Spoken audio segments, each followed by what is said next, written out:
how can you alleviate some of those feelings of stress or fear or shakiness or anxiety before teaching your first yoga class? And maybe it's your second yoga class or third or fourth, or maybe your thousandth class,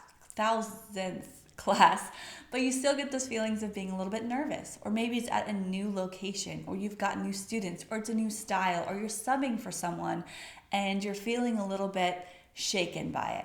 How can we help alleviate that? Well, we made a list, and I want you to add to this list to do what works for you.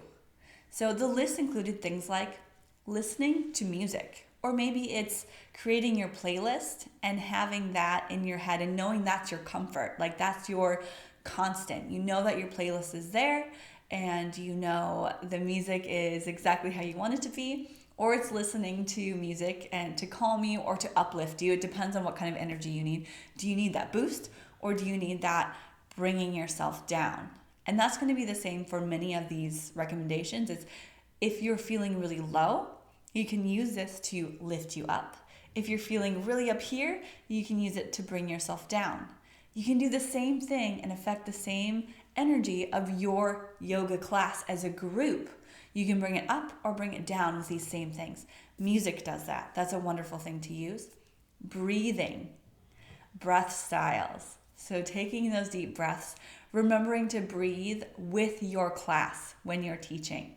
When you say inhale, then take an inhale. When you say exhale, then take that exhale and take that pause. We've got practice.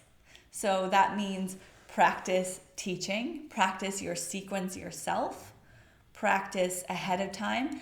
In time, just know that your preparation for going in to teach a yoga class is going to be less and less and less. Right away, you're going to spend hours preparing your first class. And I think that's the same with any job, career, or event or thing that you do, is it's going to take a lot of time. The first go around, you're going to spend a lot of time ahead planning, but that's still something that can help alleviate some stress, is to plan out your class, to practice your class, to keep true to your personal practice.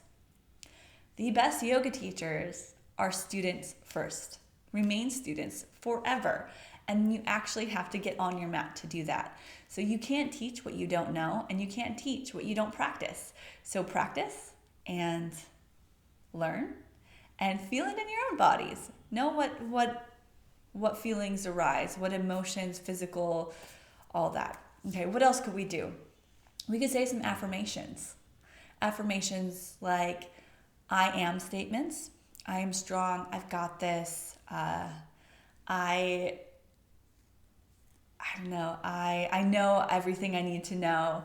Whatever kind of affirmations you want to come up with, think of a few things that is good to repeat to yourself, things that maybe you don't, that you need reminding of. So something that you need a reminder of. Think of those words. Let's see, I'm just looking at the list here. We have gratitude. So before you start your class, remembering gratitude, being grateful for the opportunity to come and teach, or for the students in your class.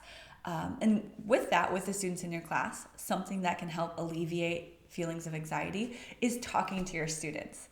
So going up to them and saying, hey, how are you doing today?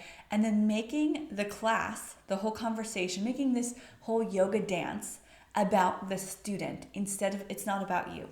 So that's something to remember, is it's about them. You are here showing up for them, and they might be just as nervous or more so than you are. So talk to them, help to ease their mind, tell them how grateful you are, give them words of encouragement, and hopefully that can help settle you as well.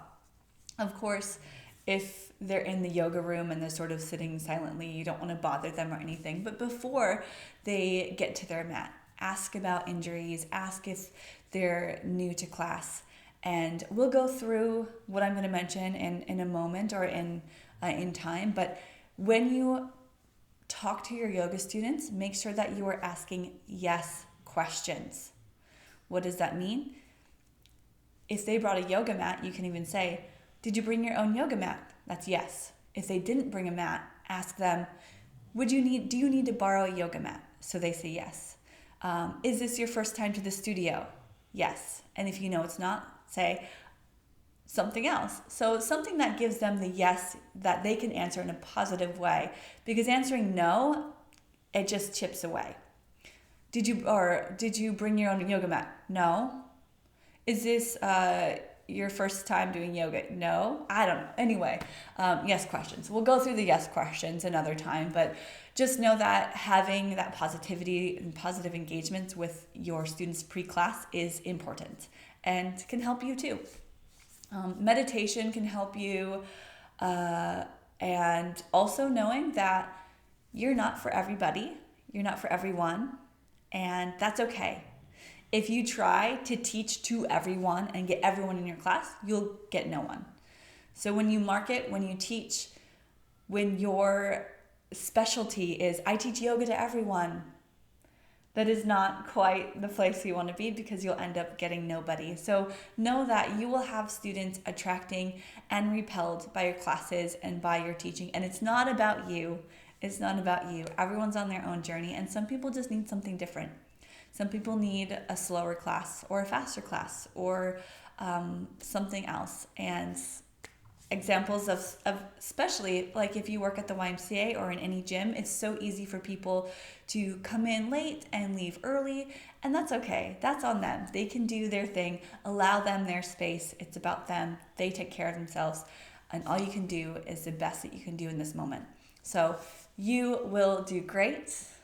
You can also come up with some more things if you'd like on ways to alleviate stress, tension, anxiety before you get to teaching a class. My favorite thing is to just take that focus away from you and on to others, and you'll be just fine.